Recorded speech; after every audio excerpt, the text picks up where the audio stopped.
సమూయేలు మొదటి గ్రంథము 3వ అధ్యాయము.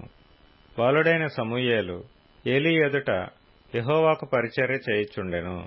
ఆ దినములలో యెహోవా వాక్కు ప్రత్యక్షమగుట అరుదు, ప్రత్యక్షము తరచుగా తటస్థించుట లేదు.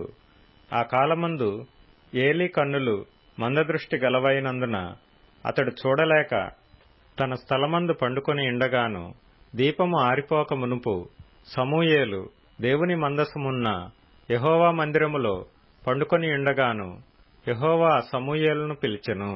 అతడు చిత్తమండి నేనున్నానని చెప్పి ఏలీ దగ్గరకు పోయి, నీవు నన్ను పిలిచితివి గదా, నేను వచ్చినానెను. అతడు నేను పిలవలేదు, పోయి పండుకొమ్మని చెప్పగా అతడు పోయి పండుకొనెను. యెహోవా మరల సమూయేలును పిలవగా సమూయేలు లేచి ఏలీ యొద్దకు పోయి, చిత్తము నీవు నన్ను పిలిచితివి గనుక వచ్చితినెను. అయితే అతడు, నా కుమారుడా, నేను నిన్ను పిలువలేదు, పోయి పండుకొమ్మనెను. సమూయేలు అప్పటికి యెహోవాను ఎరుగకుండెను. యెహోవా వాక్కు అతనికి ఇంక ప్రత్యక్షము కాలేదు.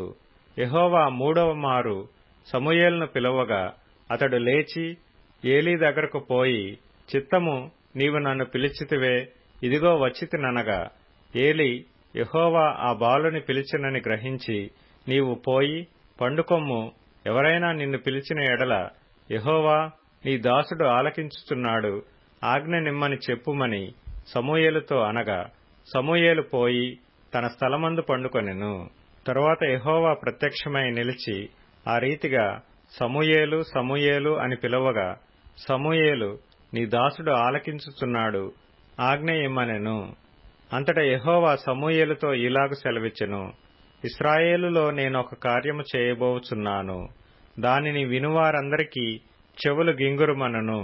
ఆ దినమున ఏలీ యొక్క ఇంటివారిని గురించి నేను చెప్పినదంతయు వారి మీదికి రప్పింతును, దాని చేయ మొదలుపెట్టి దాని ముగింతును. తన కుమారులు తమను తాము శాపగ్రస్తులుగా చేసుకొనుచున్నారని తానెరిగియు వారిని అడ్డగించలేదు గనుక అతని ఇంటికి నిత్యమైన శిక్ష విధింతునని నేను అతనికి తెలియజేయుచున్నాను. కాబట్టి ఏలీ ఇంటివారి దోషమునకు బలిచేతనైనను నైవేద్యము చేతనైనను ఎన్నటికినీ ప్రాయశ్చిత్తము చేయబడదని నేను ప్రమాణపూర్వకంగా ఆజ్ఞాపించితిని. తరువాత సమూయేలు ఉదయమగు వరకు పండుకొని లేచి యెహోవా మందిరపు తలుపులను తీసిన గాని భయపడి తనకు కలిగిన దర్శన సంగతి ఏలీతో చెప్పకపోయెను. అయితే ఏలీ, సమూయేలు నా కుమారుడా అని సమూయేలును పిలవగా అతడు, చిత్తము నేనిక్కడ ఉన్నానెను. ఏలీ, నీతో యెహోవా ఏమి సెలవిచ్చినో మరుగుచేయక దయచేసి నాతో చెప్పుము. ఆయన నీతో సెలవిచ్చిన సంగతులలో ఏదైనా నీవు మరుగుచేసిన ఎడల అంతకంటే అధికమైన కీడు ఆయన నీకు కలుగజేయునుగాకని చెప్పగా, సమూయేలు దేనిని మరుగుచేయక సంగతి అంతయు అతనికి తెలియచెప్పెను. ఏలీ విని, సెలవిచ్చినవాడు యెహోవా, తన దృష్టికి అనుకూలమైన దానిని ఆయన చేయునుగాక అనెను. సమూయేలు పెద్దవాడు కాగా యెహోవా అతనికి తోడైయున్నందున అతని మాటలలో ఏదియూ తప్పిపోలేదు.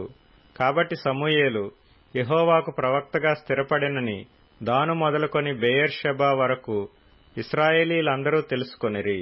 మరియు షిలోహులో యెహోవా మరలా దర్శనమిచ్చుచుండెను. షిలోహులో యెహోవా తన వాక్కు చేత సమూయేలునకు ప్రత్యక్షమగుచూ వచ్చెను. సమూయేలు మాట ఇశ్రాయేలీలందరిలో వెల్లడి ఆయెను.